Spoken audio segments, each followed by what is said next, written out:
দেখুন কংগ্রেসের প্রার্থী অধীর চৌধুরী বহরমপুর বিধানসভায় নির্বাচনী ভোট চারিদিকে একই আওয়াজ, আমার আপনার প্রিয় মানুষ অধীর চৌধুরীকে হাত দিলে ভোট দিন।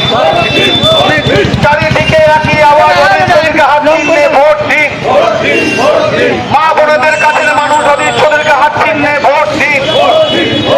সাধারণ মানুষের কাছের মানুষ অধীর চৌধুরীকে হাত চিহ্নে ভোট দিন। যখন চাইবেন তখন পাবেন, অধীর চৌধুরীকে হাত চিহ্নে ভোট দিন। বিপদের বন্ধু অধীর চৌধুরীকে হাত চিহ্নে ভোট দিন। ভোট দেবেন কোনখানে? ভোট দেবেন কোনখানে?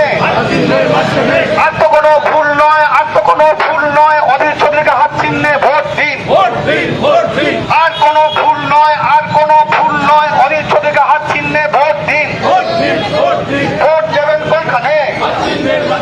আমার আপনার ঘরের মানুষ অধীর চৌধুরীকে হাত চিহ্নে ভোট দিন। দর্শক বন্ধুগণ, দেখতে পেলেন অধীর রঞ্জন চৌধুরী কংগ্রেসের প্রার্থী বহরমপুর বিধানসভায় টাউন শহর থেকে একেবারে পায়ে হেঁটে নির্বাচনী ভোট প্রচারে কর্মী সমর্থকদের ভিড় ছিল উপচে পড়া, চোখে পড়ার মতো। সবুজবঙ্গ নিউজ চ্যানেলটি যদি ভালো লেগে থাকে প্রথম থেকে শেষ পর্যন্ত দেখবেন। চ্যানেলে নতুন হলে অবশ্যই শেয়ার করে পাশে থাকবেন। 23শে এপ্রিল আসছে দিন, ফের অধীর চৌধুরীকে হাত চিহ্নে ভোট দিন বলে এই স্লোগান কিন্তু একেবারে এপ্রিলেই কিন্তু 4 তারিখের পর যদি আমরা দেখি তাহলে চিত্রটা আরও একবার পরিষ্কার বোঝা যাবে। ভোটের ফলাফলের পর নিরিখে কিন্তু কংগ্রেস এই মুহূর্তে বড় একটা সমীক্ষাতে এগিয়ে রয়েছে মুর্শিদাবাদে। বহরমপুরে কংগ্রেসের প্রার্থী অধীর চৌধুরী